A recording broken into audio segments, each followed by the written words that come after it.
Over time, it's only natural that a game of this scale would start to cross over into different sci-fi genres, and by now Star Citizen offers a lot of ships for enthusiasts of all kinds.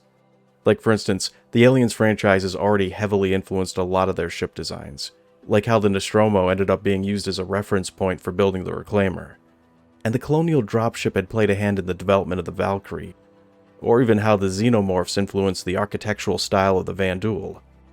And you can see a lot of the Star Trek aesthetic being echoed in the designs of the Constellation series and again in the Mantis.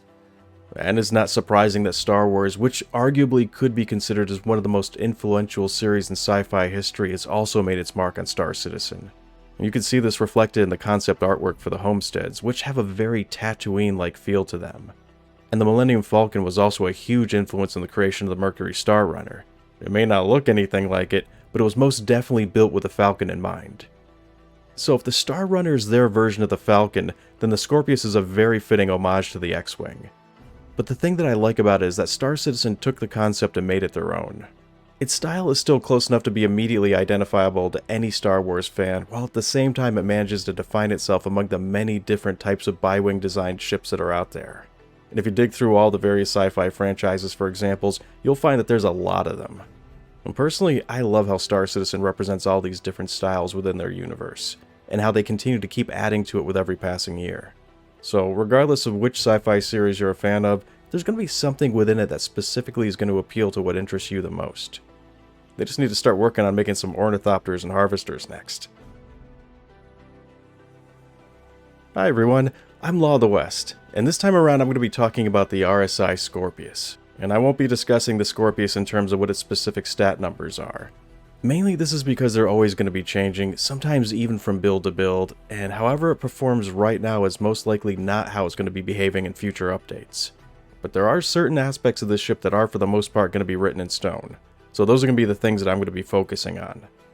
Like one of those things that I knew about but still had to wait until this ship was in-game so that I could absolutely confirm it with 100% certainty was that its shields were going to be upgraded to a single medium-sized component.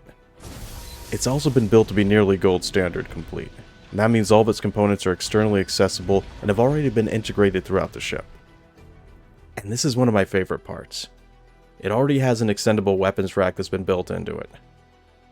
It also has two external storage compartments that are both fully functional, which I'm sure that the number of items that it can carry is going to eventually change, but for the time being you can stow a good amount of stuff into the Scorpius.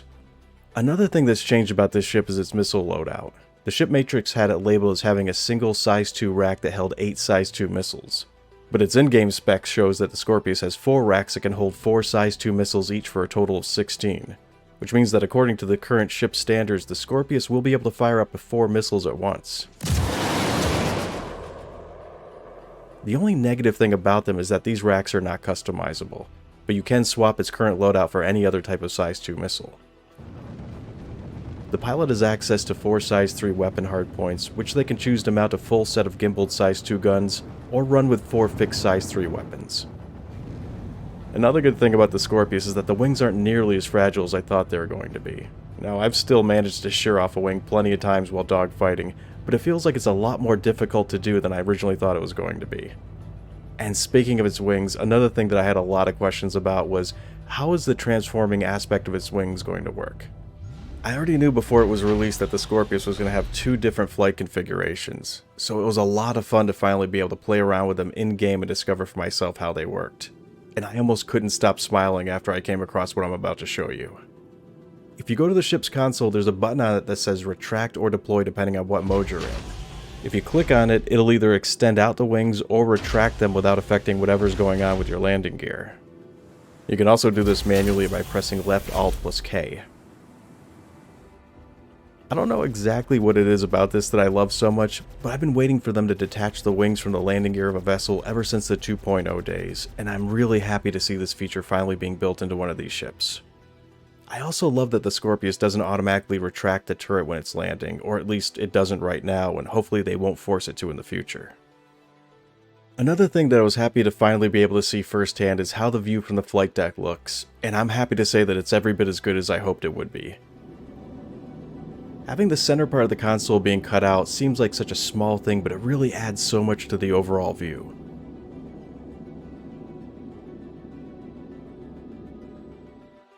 The only negatives that I've heard about the cockpit is that it only has 2 MFDs.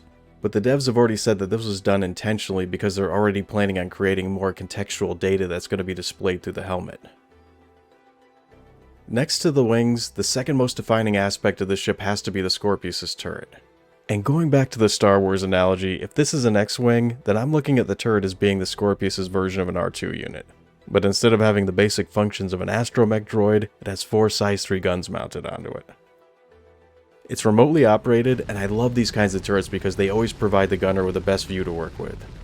It can turn in a full circle and does an equally good job at providing cover in front of and for the back of the Scorpius, but it mainly only provides cover for the area around the top of the ship. If you look at some of the concept artwork for it, they tried a number of different ways to make it switch positions so that it gave full coverage above and below the Scorpius. But in the end, in order to make room for all of its components, they had to make compromises. So now the turret can be deployed in a secondary position, but it can only aim below and to the rear of the ship. When I first saw this, I was afraid that it would be more gimmicky than it was anything else. But now that I've had a chance to play around with it, I don't think that it's gimmicky at all. What I think is that it has a very niche use. The Star Citizen players have proven themselves to be very creative when it comes to what they do with the tools that they've been given, so I could see people coming up with all kinds of uses for it. But the example that they showed in the last CitizenCon is what's most likely going to be the common use for the secondary turret position, and that would be for shooting down incoming missile fire that's being launched at you from the ground. So as you're flying off, you can use both countermeasures and turret fire to cover your escape. The main thing that I like about remote turrets is they're going to give you the most options if you're flying solo. For example, you can slave it to the pilot's control, which would give you 4 more gimbaled size 3 weapons to shoot with. Or you can set it to fully automatic and let it freely fire at any targets that get within range. The flight deck is a dual seat configuration where the pilot sits up front and the gunner is located just behind them. Although the rear seat's primary function is to control the remote turret, it can also be used to do a lot of the same things that a co-pilot can do. This includes shield, speed, and weapons management, setting navigation points, acting as a lookout, and pinning targets. I love this setup because it allows you to be able to see the pilot sitting in front of you, which for me really adds to the overall level of immersion. There's one other thing about the gunner's seat that I like, and it's that it gives you the ability to act as a transport for other players. I couldn't tell you how many times that's come in handy during org events because it always feels like the larger ships keep absorbing the rest of the fleet as the night goes on. And there's always going to be someone who needs a ride to get to wherever it is that you're going to be going next. And the final thing that I want to talk about was the overall look of the Scorpius. It seems that RSI has finally started to develop its own unique style that's a bit more consistent, which you can see reflected in the designs of their newer ships like the Perseus and the Scorpius. And I personally like the direction they're going in, and it makes me very interested to see what they're going to come up with next. The Scorpius' chassis also has a very unique connection to the Aurora's, which is evident if you fold its wings and look directly down on it from above. If you do that, its cross-section will take on the same overall look as an Aurora, which I think sets the stage for a great way to troll would-be marauders. Because they're going to be glancing down at the image on the radar and see what they think is going to end up being an easy target, and as soon as they get within range, its wings would unfold to reveal that instead of a starter ship, they're going to be dealing with a heavy fighter. And before you say it, I know that the radar already displays what type of ship it is that you're looking at. But radar detection isn't always going to be as straightforward as it is right now, and in the future there's going to be a lot more to it than what's currently going on. Well, that's going to be it for this video on the Scorpius. I've been your host, Law of the West. Thanks for watching, and take care.